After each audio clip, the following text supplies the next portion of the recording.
She's a fashion blogger, model, and entrepreneur. She's amazing. The latest tips on fashion, beauty, wellness, travel, and her lifestyle. And now, here's the founder and creator of Not Basic Blonde, Olasha. Hi, Craig. So glad to have you on my podcast. How are you today? First of all, thank you so much for having me. We probably could have chatted for an hour before we record. There's so much alignment here. I'm excited to be here. Let's have some fun. Yeah, sure. So we would love to learn more about you and your entrepreneurship journey. How did you start and how you became successful?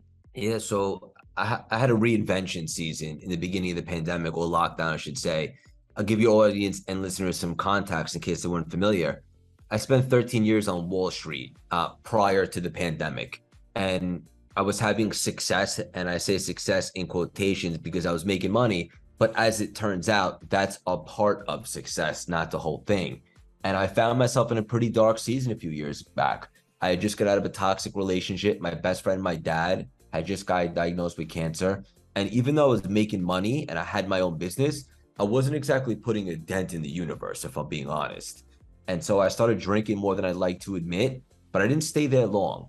I'm not sure if I found running or running found me, but I started running a bunch of marathons, which was awesome. Wasn't looking to become a pro or anything like that.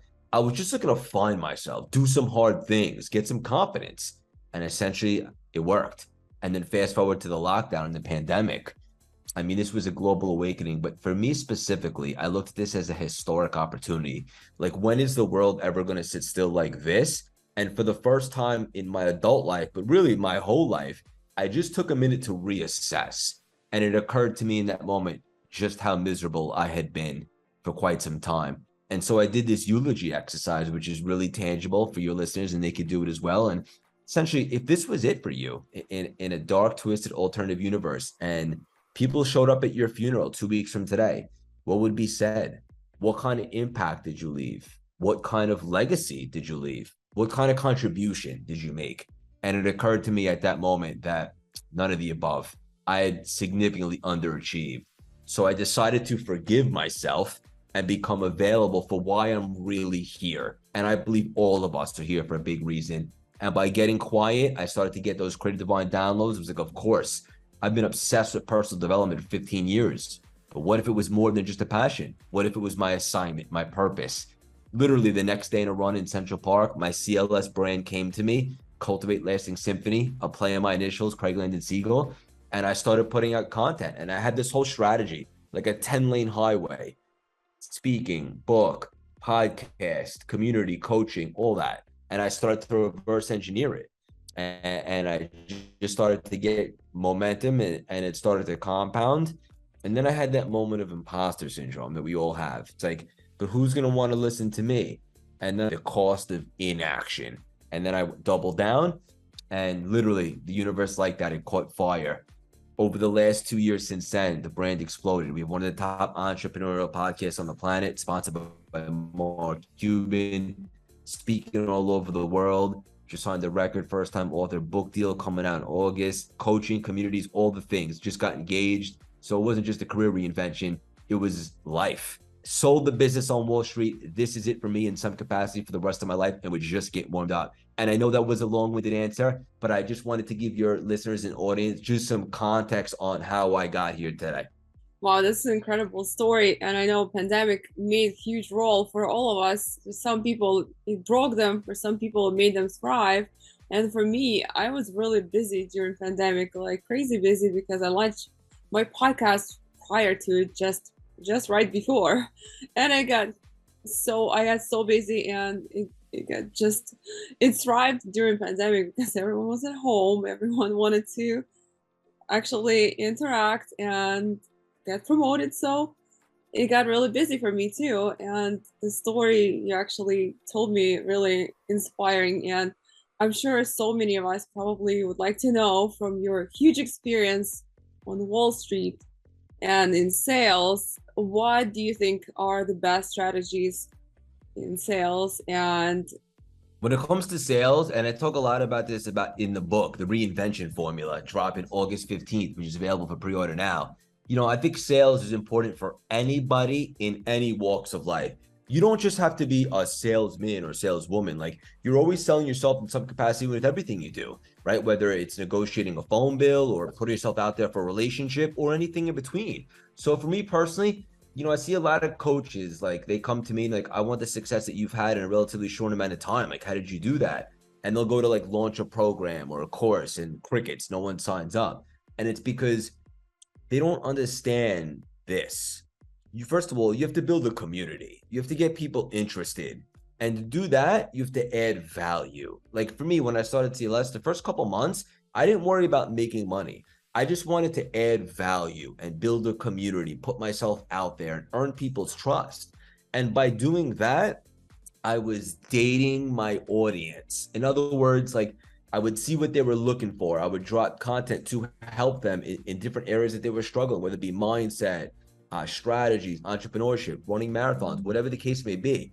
And then when you build up that trust, you create that Hollywood hype and you date your audience, you know what they're looking for. So then when you go to sell something, you're like a magnet. They're coming to you because you already built that framework. And I always like to give this example. Like, when I proposed to my fiance Alessia last summer, did she say yes because on that particular day I had a fresh haircut and a nice button down? Probably not. She said yes because of the 16 months prior of us building an intimate connection and becoming best friends and soulmates and all that stuff.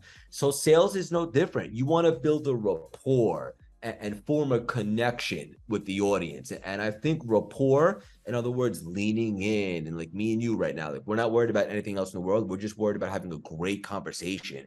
And when you can do that, people begin to gravitate towards you. And then essentially, it doesn't even really matter what you're selling because they're buying you.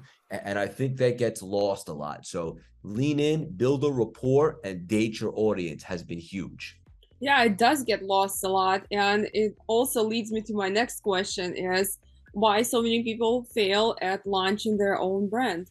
I think that what I've noticed over the last couple of years is a lot of people are inauthentic, right? And when I started, it's a great question. When I started CLS, there was no guarantee that this was going to work, right? Because I had success in business and running marathons, but when I stepped into this online space and personal development, I had no connections, no following, nothing, starting from essentially zero. Well, that's not true because I took my traits with me, but I had no experience in this arena. I had 300 Instagram followers of friends and family, which you can argue is less than zero. But I understood this. I said to myself, there's no guarantee this is going to work, but for the first time in my life, I'm going to show up real, raw, organic, authentic, the real Craig Siegel.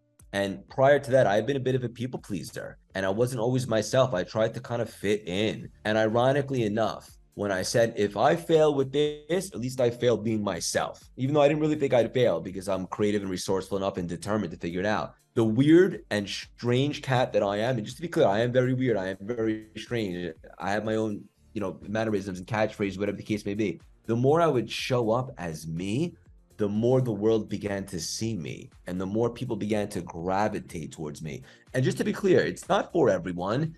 I'm not for everyone, neither are you, and we shouldn't even want to be. But when you show up as your real, raw, authentic self, the right people will gravitate towards you and the wrong people will go away. So I think that in order to have a successful personal brand, you have to be authentic and not be afraid to show up as yourself, which can be the scariest thing you'll ever do. I'm not denying that, but it's so liberating. And that's what everybody's going to connect to. And that's what's going to give you success. And as I always like to say, not even identical twins have the same fingerprints. Like, the world really wants is your unique blend of you. And if you're courageous enough and bold enough to show up as that, there's going to be an audience for your particular brand. I love that. And as you know, like, my brand is not basic blonde. So that's what I inspire women, how to stand out, how to be themselves, and how to be never basic. That's it. Yeah. And I don't know if you were always authentic. I'd love to find out, but I imagine now the way you show up, like, you're not going to be for everyone, but the right people connect with you. And the only way that can happen is you continue to show up as your real authentic self. Yeah, so true. You don't have to be liked by everyone because not everyone will support your brand, but like you said, people who will support, they're the right people for you. That's right. Yeah, 100%. How to get inspired and start believing in yourself? How did I get inspired? Just for someone who feels down and has no inspiration, where would they start? How would they get inspired? And how would they start believing in themselves, even if no one else does? Yeah, so this one's pretty simple. It's not easy, but it's simple. And I like to use this analogy. Remember back in the day, and I don't know how old your listeners are, but there used to be this thing called a radio, right? This physical thing. And you would turn it on, and depending upon what channel you were tuned into, you might have hip hop, you might have Taylor Swift, or you might have sports, right? Depending upon what channel you choose.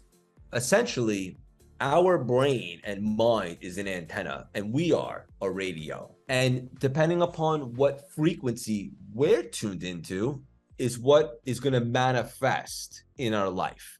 So we have to be so intentional and selective with what we're tuned into, the content we consume, which podcasts we listen to, what books we read, who we hang out with, the quality of our thoughts. And just to be clear, I know most thoughts over the course of the day backed by science are negative, but here's the thing. Thoughts are random, thinking is not. So if you don't like the thoughts that are taking up real estate inside your mind, you can choose a different thought. And this is a nugget right here, and I hope this will hit home with your audience, is this. Thoughts are not facts. So if you want to start believing in yourself and getting inspired, start being intentional with the thoughts that you allow to hang out inside your mind, because those thoughts are now going to create new beliefs. So most of the limiting beliefs that we've cultivated over time that don't serve us, right? We have an opportunity to uninstall them and then reinstall more empowering beliefs. I am worthy. I can do this. I am a gladiator. I can be an entrepreneur. I am creative, and all that stuff.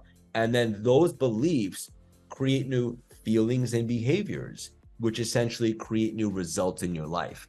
So it's as simple as this. If anyone's not feeling inspired right now, change the channel on what you're tuned into and start being super selective and intentional with the positivity that you're feeding yourself.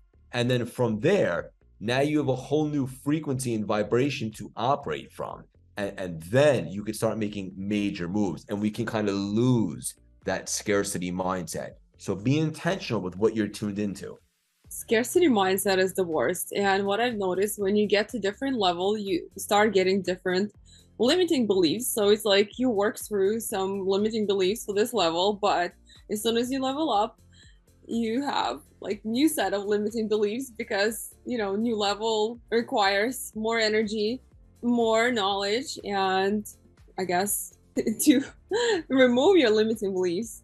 How do you think and how do you usually level up? And if you get to the next level, how do you move forward? Because when you get to the next level, you start feeling like imposter syndrome, and after you have to get rid of it, and then you actually become better and better at what you do at a new level. Yeah, this is a really good question, and it's something I'm experiencing now. So here's the thing, and for the audience that can't see and just hear us, I'm making a hand gesture, but what got you here is not what's going to get you there. So all the things that got you to making 6 figures are not the same things that are going to get you to 7 figures and 8 figures and 9 and so forth. So as you continue to level up, there's like an expression, new levels, new devils, something like that. You have to constantly be leveling up everything that you do, the quality of your thoughts, the stuff that you're consuming, your coaches, your mentors, your community. And I'm very big on that. Like, you have to surround yourself with people that are not necessarily better than you, but are a little bit further ahead, because it's contagious and you can see how they operate. There's got to be a formula to what makes them tick. And from studying all the greats and interviewing some of the world's greatest in every arena on our podcast, that's one of the reasons why I created the book, which is the deal from Wiley, called the Reinvention Formula. Because if you study the all-time greats, or even just like NLP or Kabbalah, the law of attraction, emotional intelligence, all that stuff, there's certain things that you can reverse engineer and break down as to what makes people good. as you continue to ascend, you have to ascend the way you look at what you have going on, right? So let's just say, like, you got to a certain point as a solopreneur, right? But you want to take it to the next level. Well, then it's time that you consider hiring and scaling and delegating, because there's only so much of you to go around. Even me, like, now we have a full-time team and staff on payroll, and we have probably 50 other freelancers and so forth. So because I understand, like, we're growing rapidly and I need an extra set of hands, and there's only so much for me to go around. And I used to have this scarcity mindset, if I'm being vulnerable and honest, that, like, who's going to wake up as excited about what we're doing as me? But that is scarcity. It's a limiting belief. So you have to be able to trust and delegate and hire and scale and grow. And so as you continue to grow and evolve and spread your wings, it can't just be like what you're doing in your business. It has to be all the things, right? Like, even like when I'm running, I'm trying to get better and better at times with marathons. So how do I continuously level up? I start eating better. I focus more on recovery. You level up across the board. So it's a great question, but you got to level up everywhere, assuming you want to keep ascending and evolving and spreading your wings. And did you to hire a coach, or how did you do it when you went to the next levels? What was that? You were cutting out. Oh, sorry. Did you have to did you have to hire a coach to get to the next level, or what Yeah. helped you do it? I'm a big believer in mentors and coaches and all that stuff. Like, some of the best athletes, like, they're not just getting on the field or the court. They have Tom Brady, Michael Jordan, like, they have coaches, So even if it's just someone to give you a different perspective, or hopefully it's somebody a little bit further ahead, so they can help you prevent some of the dummy taxes, so you can minimize mistakes. So I always have coaches and mentors, and it wasn't something I always believed in. But when I became, I was like, you got to ask for help. That's the quickest way. That's the cheat code to accelerate your growth. So, long answer short, yes, I have mentors, I have coaches, and I know now that in some capacity, I will always have mentors and coaches for the rest of my life, specifically in arenas that I want to improve upon. How about you? Same? Yeah, I do have some coaches as well. Yeah. And also, your book is coming out in August. Can you give us like a little preview on what it will be about and what inspired you to write it? Yeah. So, the core message of our brand right now is reinvention. And I like to say, like, even if you didn't love Craig, hard to believe, I know, one thing you couldn't deny is that I had one life for 35 years, or more specifically, a career for 13. And then I pivoted and reinvented myself in the pandemic to great success. A lot of people say they've never seen anyone explode their brand in a quick amount of time, and I'm very humbled by that. So the name of the book is The Reinvention Formula.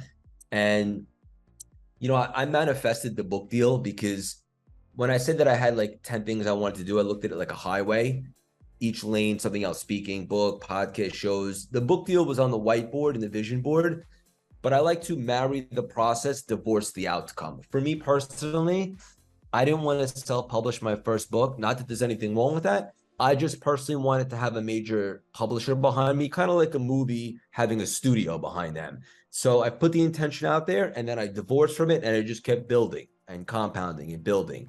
And then Wiley ended up coming to us after the huge success of Ed Milet's book, and we negotiated with them, and we got a huge first-time author book deal. And it only made sense that the name of the book would be The Reinvention Formula. So, and the good thing about this book compared to some others is that I believe reinvention is universal and applicable for everybody. Wow, that's incredible. I love that book idea as well. So excited for it. I'm sure you are Thank as you. well. Yeah, I can't wait. I'm excited. In your opinion, what's the best way to set goals and the best strategy, and how to build the best strategy that works for you? The best strategy for what? How to set goals and build a strategy that works for you.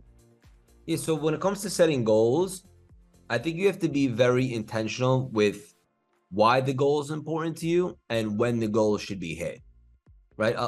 There's a big difference between a goal and a dream. A lot of people have these goals, like, I want to do this, I want to lose 10 pounds, I want to start a business, I want to be an online coach, and then it fizzles when they hit some roadblocks. So what I like to do is affirm, why are we committed to this specific goal, right? Because in life, you don't get what you want, you get what you're committed to. Why are we committed to this specific goal, right? I'm committed to this goal no matter what. There's no other option. This is what I'm doing. Very important, so that you know why you're doing it.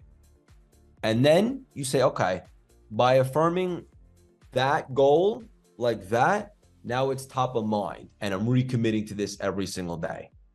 So number two is, why is this goal a must for you? Let's write down some bullet points. Like, why is it so important for us that we hit this? And then the third is to write down specific action steps as to when we're going to hit them. I mean, this is a very tangible formula that you can extract right there. Goals are so important because they generate desire. They give us purpose. They get us out of bed every day. And like, you know, in my dark season of life a few years back, I was working hard. I still gave that thing everything I got, but I wasn't passionate about it. And as a result, like, I wasn't very excited about my goals. But now, I mean, in case you couldn't tell, like, I'm lit up. Like, this isn't work to me. There's no place I'd rather be, right? So you got to find goals that excite you, that scare you, that challenge you, that keep you inspired every single day. And it's a quality of life, is to have things that you're striving for. And oftentimes, people that I see that aren't really happy, they lack meaning and purpose. And I think a good way to remove that frequency is to start setting goals that excite you, because it's not so much the goal as it is who you become in the process of conquering that goal.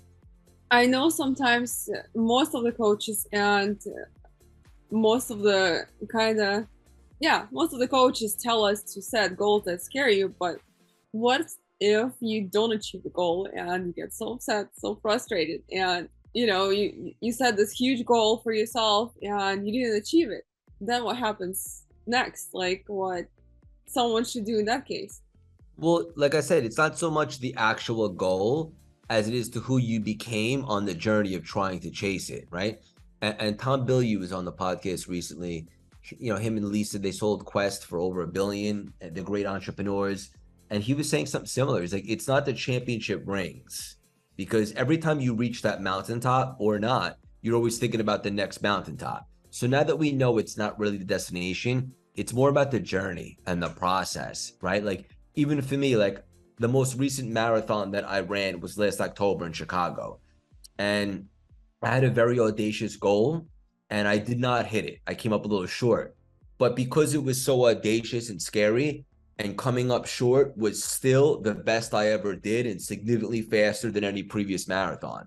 So because I did that, I was still, the result is pretty good, and I'll take it, and I can still improve, right? But I became better on my journey to hitting that goal, more disciplined, more structured, faster, more strategic. So it's not really the goal as it is the journey. And once you realize that, if you come up short on specific goals, it shouldn't deject you. It should actually inspire you onto what's next and what you can maybe fix, or how you can clean some things up a little bit so that you can get closer to the next one. But you absolutely have to fall in love with the journey. And if you can buy into that, you'll never really get dejected. I love that. Even if you don't hit the goal, you still learn a lot in the process, and the process was very significant part of it too. 100%. I couldn't agree more. And this is really important for everybody, because let me be radically honest for a second. There's a good possibility that if you have big, scary, audacious goals, like you said, you might not hit them, right? So you don't want to be a product if you hit the goal or not. You want to be a product of who you become on the journey, better, more disciplined, more strategic, more experienced. And if you take that paradigm shift and perspective, you're never really going to get dejected, right? So you keep striving and keep growing and evolving as a person. And that's really what it's all about. And this is something I had to learn and work on myself, because I used to think, what if you don't hit it, right? It's almost like I didn't want to set such scary goals, because what if I didn't hit them? But now I understand that I'm going to be better off from striving to hit them, So that's a whole different paradigm shift. And I think that'll be really helpful and effective for all your listeners and audience. Yeah, it's definitely helpful because this question comes out a lot, and everyone is, it's always the most discouraging because, okay, everyone tells you to set a big goals, but what if you don't hit it? But I'm glad like how you laid it out, so it's perfectly. 100%. Yeah. And this leads me to my next question on how to actually upgrade your mindset, because as we talked about previously, everything else depends on your mindset. So it's the most important part to upgrade your mindset, and then you can actually upgrade to the next level in your life. So Yeah, in regards to mindset, I think mindset is almost everything, straight up. So you just have to understand, like, you have to transform from reactive to proactive. You have to get in control of your thoughts. And it goes back to the radio analogy. You have to determine which frequency you're tuned into. And once you can kind of start being available for everything that can go right, as opposed to what can go wrong, you now become a vibrational match for all the abundance out there. And now you can start thinking and playing bigger and being excited. And you understand, like, if you try something and it's not the thing, it's probably the thing that leads to the thing. So you gotta just be in charge of the quality of your thoughts. And then also finding stuff that excites you. Like, I believe that people ask me all the time, like, how the heck did we do what we've done in such a short amount of time? And my answer to that is, it doesn't take time. It just takes alignment. And I'm in alignment. And it took me 35 years to find it. But then I did, and quantum leaps everywhere. So you got to find what lights up your soul, what you're excited about, and then turn that into your business. And I know there's some people saying right now, well, that sounds great, Craig, but I still need to monetize, right?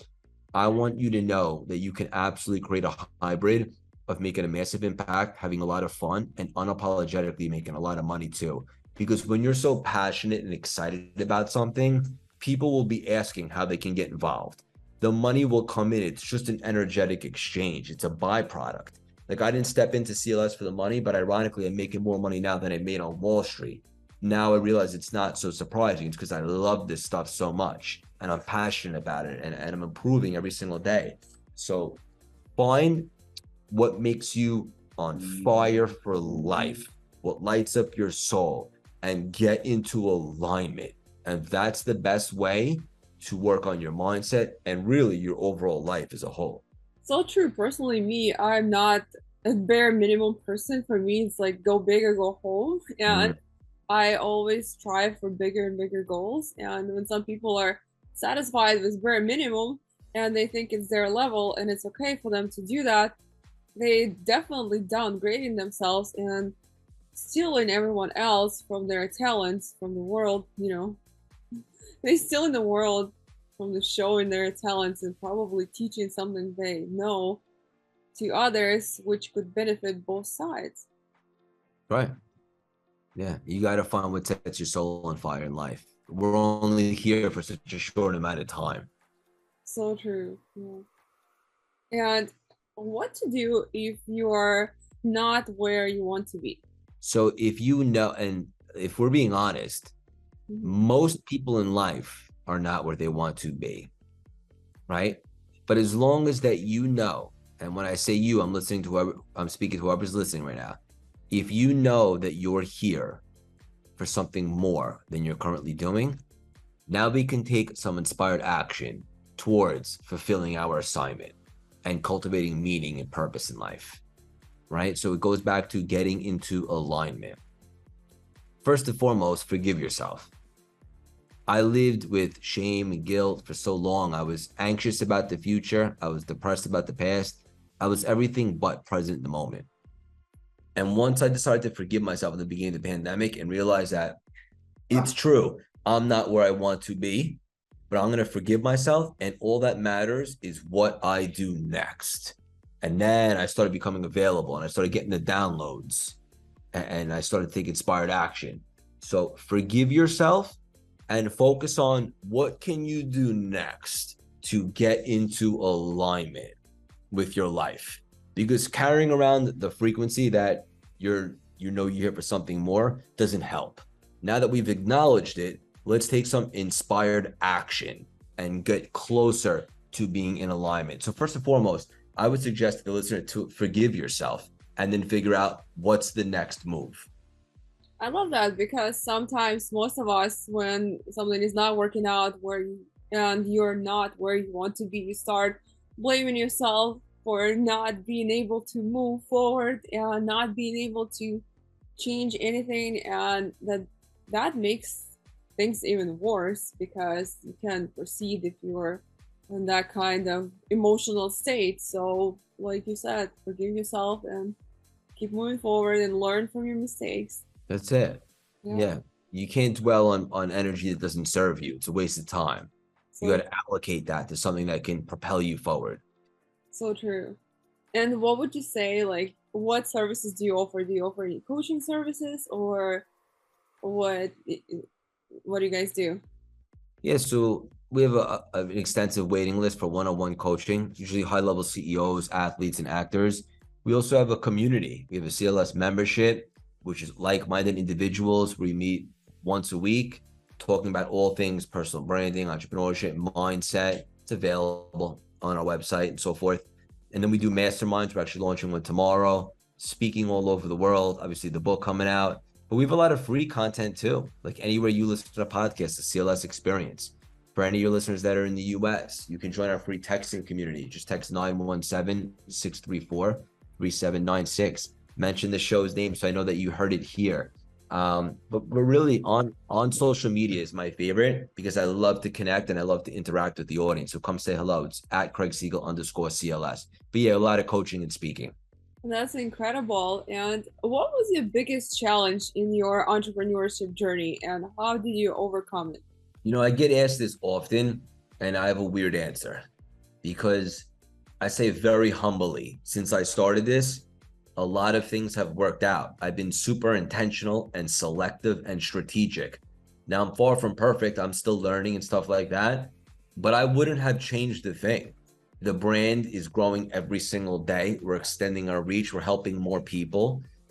A lot of the goals that we've had on the vision board and the whiteboard, so forth, are either getting hit or we're getting closer to it. So I don't regret anything. There's nothing that I would have changed. But for anyone that's listening, my best suggestion, something that I did early on, which was really good for me because I used to not do stuff like this, is to seek out mentorship, coaches, find a community, a mastermind, just so you're around people that are a little bit further ahead so you can get ideas from them. They can guide you and give you perspective.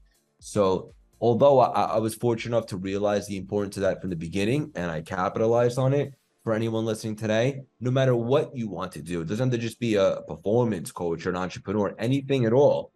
You want to find people that you can learn from that are a little bit further ahead. It's the best way to accelerate your growth. I love it. Thank you so much, Greg. It was such an incredible conversation. Thank you so much for sharing so much experience. And where can our listeners find you, your social handles?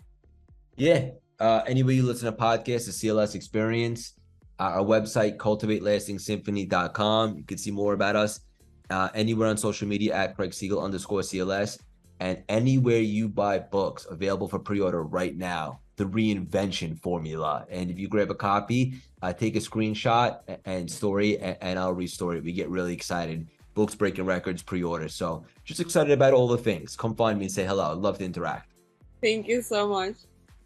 Thank you.